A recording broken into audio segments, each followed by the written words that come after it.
सुप्रभात बच्चों। पिछली कक्षा में मैंने हेर फेर पार्ट 2 का हेर फेर से मैंने शुरुआत की थी। उसका शेष भाग अब हम लोग आगे पढ़ते हैं कि एक मज़दूर अपनी मज़दूरी से, अपनी गरीबी से दुखी होकर ईश्वर से दुआ करता है और बोलता है, दुखी होकर दुआ करता है, बोलता है कि हमारे पास ना धन दौलत है, ना महल है, ना अटारी है, ना नौकर चाकर है, फिर हमें आपने पैदा क्यों किया? कि इसलिए कि अमीर के नौकर आए और हमें मार पीट करके सड़क के किनारे फेंक दें। तो आखिर हमें आपने इस दुनिया में भेजा क्यों? तो यहाँ तक तो हो गया। फिर आगे चलते, इस पाठ में क्या बताया गया है। कई वर्ष बीत गए, मज़दूर ने जी जान से काम किया। अब उसी मज़दूर के बारे में शुरू हो जाती है कि अब उसका दूसरा पड़ाव। कई वर्ष बीत गए, मज़दूर ने जी जान से काम किया, दिन का आराम बेचा, रात की नींद बेची और हर तरह के काम करके धनी बन गया। अब वो मज़दूर क्या दिन रात एक करके काम किया, मतलब दिन रात, दिन का आराम, दिन में जो आराम होती है, रात की नींद होती है, और हर तरह के काम करके वो आखिर मज़दूर एक धनवान व्यक्ति बन गया। अब वो मज़दूर न था, अपने नगर का नामी रईस था। रईस यानी साहूकार, पैसे वाला। उसके संदूकों में रुपये और मोहरें थी। उसके पास रहने के लिए विशाल महल था, यानी बहुत बड़ा महल था। उसकी सेवा करने को दास दासियां थीं। उसकी सवारी के लिए घोड़े और पालकियां थीं और लोग उसके सामने सिर झुकाकर आते थे। अब वो धनवान बन गया तो उसकी, और वो नामी रईस यानी उस शहर का एक नामी रईस हो गया। उसके संदूकों में, उसके बक्सों में पैसे, मोहर, उसके पास विशाल महल और उसकी सेवा करने के लिए बहुत सारे सेवक, दास दासियाँ थी, घोड़े, पालकियाँ, और हमेशा लोग उसके सामने सिर झुका के काम करते। तो एक दिन सांझ के समय, मतलब सांझ यानी शाम के समय, वो पालकी पर सवार अपने घर लौट रहा था। वो कहीं गया था, वहाँ से वो वापस अपने घर की ओर आ रहा था कि एकाएक उसकी पालकी रुक गई। उसने नौकरों से पूछा, क्या है? मतलब अचानक पालकी रुक जाती है। पालकी जानते हो ना, 4 लोग उसे कांधे पर उठाकर लेके चलते हैं। तो अचानक पालकी रुक गई। उसने नौकरों से पूछा, क्या हुआ? सरकार, मजदूरों की बारात आ रही है।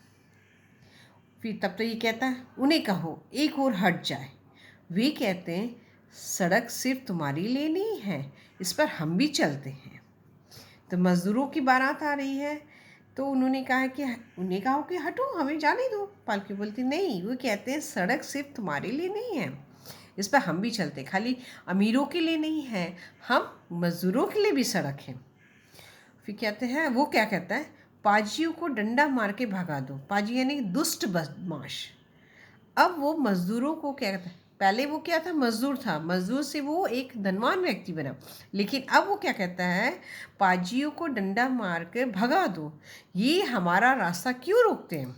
यानी अब वो मजदूरों को पाजी कहते हैं, दुष्ट बदमाश कहते हैं, और वो कहता है कि ये हमारा रास्ता क्यों रोकते हैं। फिर डंडे बरसने लगे। तो उसने आज्ञा दी अपने ये गुलामों को, अपने नौकरों को, तो और उस पर, उन लोगों पर, मजदूरों पर डंडे बरसने लगे। मजदूर चीखते मारते हुए इधर उधर भागने लगे। थोड़ी देर बाद वहाँ एक भी मजदूर ना था, यानी कि सारे मजदूर वहाँ से भाग गए, क्योंकि उन्हें डंडे मारने लगे, उन्हें मारने लगे। तो फिर वहाँ से वो सारे मजदूर एक एक करके सब भाग गए।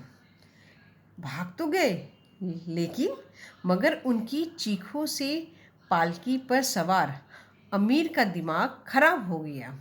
उसने अपने नौकरों से कहा, मुझे पालकी से उतार दो, मैं आराम करना चाहता। यानी कि जो चीखें आ रही थी मज़दूरों की, जो उन्हें डंडे बरस रहे थे, उनको तकलीफ़ दिया जा रहा था, तो इससे ये अमीर आदमी, यानी ये जो अमीर आदमी, जो धनवान व्यक्ति जो था, उसका दिमाग ख़राब हो गया, मतलब बहुत गुस्सा आने लगा, उसका दिमाग काम करने नहीं लगा। उसने अपने नौकरों से कहा कि मुझे यहाँ पालकी उतारो, मैं यहाँ थोड़ी देर आराम करना चाहता हूँ। नौकरों ने सड़क के किनारे गलीचे बिछा दी, यानी कि पूरा एकदम एक चादर टाइप का, मतलब एक मखमल का चादर बिछाया और अपने मालिक को आराम से बिठा दिया। मतलब नौकरों ने उस गलीचे पर राजा को यानी अपने मालिक यानी रईस आदमी धनवान व्यक्ति को बिठा दिया। उसे ऐसा मालूम हुआ जैसे वो यहाँ पहले भी बैठ चुका है, शायद कई वर्ष पहले, शायद किसी पिछले जन्म। अब वो वहाँ जो बैठा किनारे, सड़क के किनारे, तो उसे एहसास होने लगा कि वो पहले कभी यहाँ बैठ चुका था। उसे याद नहीं आ रहा था क्योंकि वो बहुत आगे बढ़ चुका था, मजदूर से एक धनवान व्यक्ति बन गया था और पुरानी बातों को शायद वो भूल भी चुका था। तो उसे लग रहा था कि कई वर्ष पहले या फिर मैं शायद पिछले जन्म में ही बैठा था। लेकिन वो एहसास उसे आज भी हो रहा था। इस समय उसका शरीर अपनी पोशाक में गर्म था, यानी कि अब वो धनवान बन चुका था, अमीर हो गया था, तो गरीब लोगों की तकलीफ़ को वो पहचानता नहीं था, यानी गर्म था। उसके सामने उसके नौकर हाथ बांधे खड़े थे। शहर में उसके राजसी महल का द्वार उसके लिए खुला रहता था, यानी राजाओं की तरह उसका हमेशा द्वार खुला रहता था।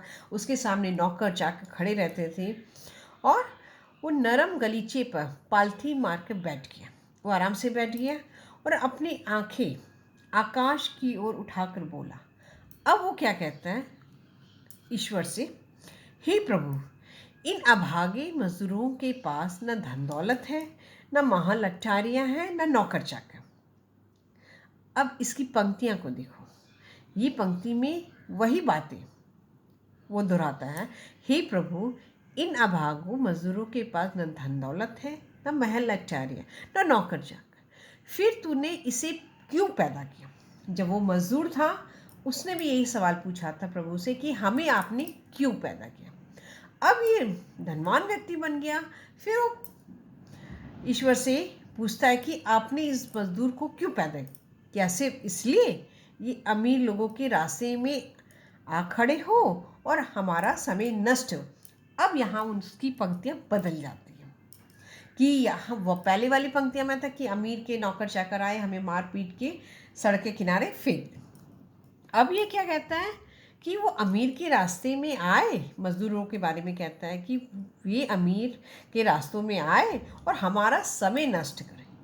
आखिर दुनिया में इनकी ज़रूरत क्या?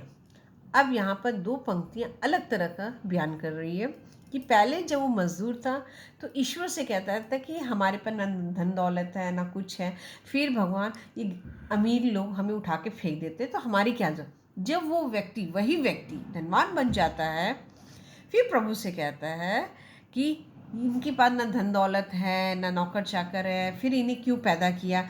ये अमीरों के रास्ते में आते हैं और समय नष्ट करते हैं, तो इनको दुनिया में क्या? यानी कि वक्त पैसा लोगों की सोच भी बदल देती है। तो यहाँ पर इसीलिए कहते हैं कभी कि धनवान होते ही कई व्यक्ति संवेदनशील नहीं बनते, उनमें कोई दया मया भावना सब नष्ट हो जाती है। वो पैसे धनवान में अभिमान में चूर रहते हैं और गरीब लोगों की जरा सा भी उन्हें एहसास नहीं। खुद वहाँ से उनकी दुनिया खुद वहाँ से उठी है और वो फिर धनवान क्यों, लेकिन अपने आप को व्यक्त करते हैं कि गरीब लोग की क्या ज़रूरत है। ठीक है बच्चों, ये पाठ में यही बताया गया हेर फेर कि वक्त कैसे लोगों को बदल देता है, लेकिन ये गलत है। हमें अमीर होए कोई बात नहीं, पैसा कमाते हैं लोग, कमाते ही रहेंगे, लेकिन हमें हमेशा गरीब है, मजबूर है, लोगों की मदद करनी चाहिए, न कि अभिमान में चूर रहना चाहिए। अभिमान में चूर रहने से कोई फ़ायदा नहीं है, वक्त सबकी मार देता है। तो चलो बच्चों, मैं तुम लोग को कुछ शब्दार्थ की ओर ले जाती हूँ और शब्दार्थ तुम्हारे बुक के नीचे एकदम आखिरी में लिखा हुआ है। सारे शब्दार्थों को तुम लोग लिख लेना। तो ठीक है, कठिन शब्द लिख लेना और शब्दार्थ लिख लेना। जो कठिन शब्द है सजल है, रईस है, विशाल है, पाजी है, राशि है, ये सब कठिन शब्द हैं और फिर तुम लोग इसके शब्दार्थ लिख लेना। ठीक है बच्चों, अगली कक्षा में प्रश्नोत्तर की ओर ले चलेंगे। धन्यवाद।